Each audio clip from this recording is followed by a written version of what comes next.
Persuasive speaking is an attempt to convince your audience to solve a problem by using a product or action that will help them or avoiding a product or action that can hurt them. You will still need to report facts found in credible news sources. However, now you are encouraged to express your opinions.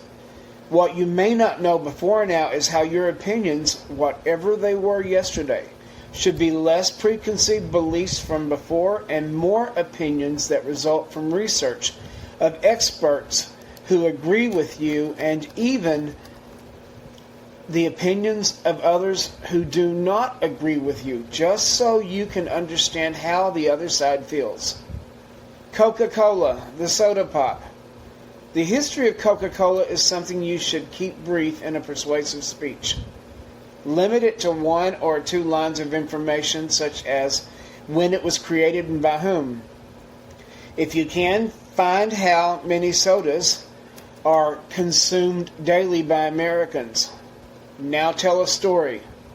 Tom drank a Dr. Pepper every day for 20 years and now has diabetes. The quoted research you find about the ingredients and the dangers of overusing this product are now important, so you can later explain why we should cut down drinking soda pops or altogether quit drinking sodas. You are still informing your audience in a persuasive speech, but now must fully step into persuasion by using information to prove a problem exists in your community and that you are finding ways to try to solve it. That problem is the first main point in a persuasive speech. Voting in city elections is a solution. Mayor candidate Maria wants to start a cut down on carbonated drinks in Dallas campaign. Identify that in your solution, which comes after stating the problem.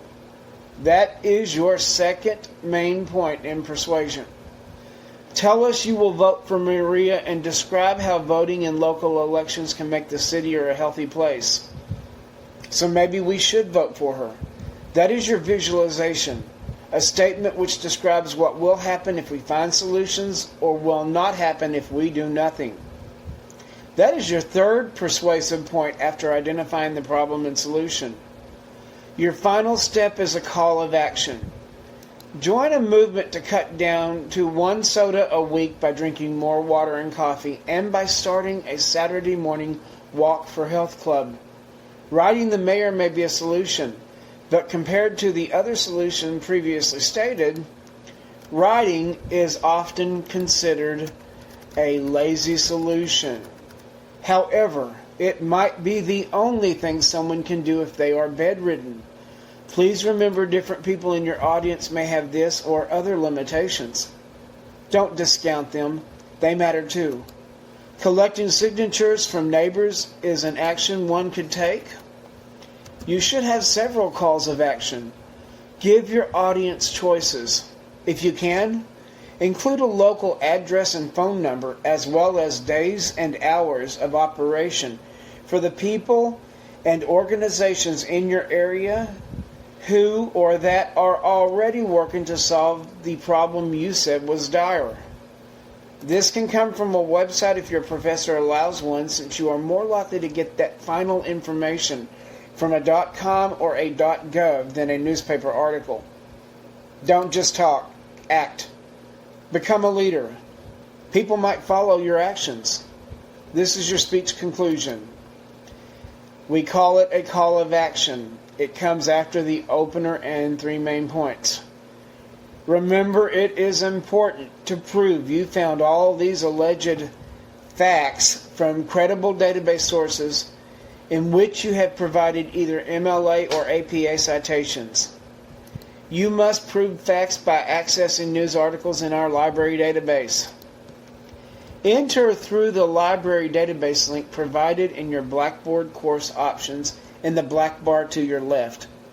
For your persuasive speech, unless otherwise instructed by your professor, you should use the SIRS issues and opposing viewpoints databases, as well as the library and encyclopedia, unless the professor gives you permission to use another database or website.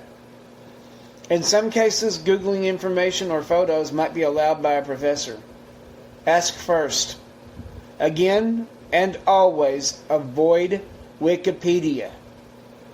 Go to Purdue University's online writing lab to make your free citations for your websites.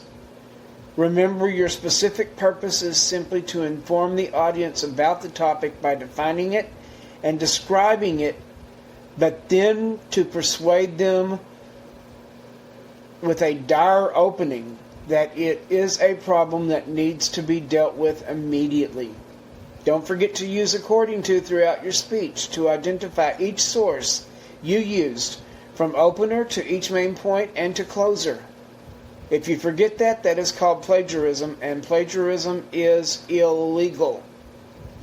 The speech is generally between 4 and 7 minutes. Ask your professor what length is required, since each professor may have a different idea about the preferred range. Good luck with your research for your outline and visual aid, and of course, your speech presentation.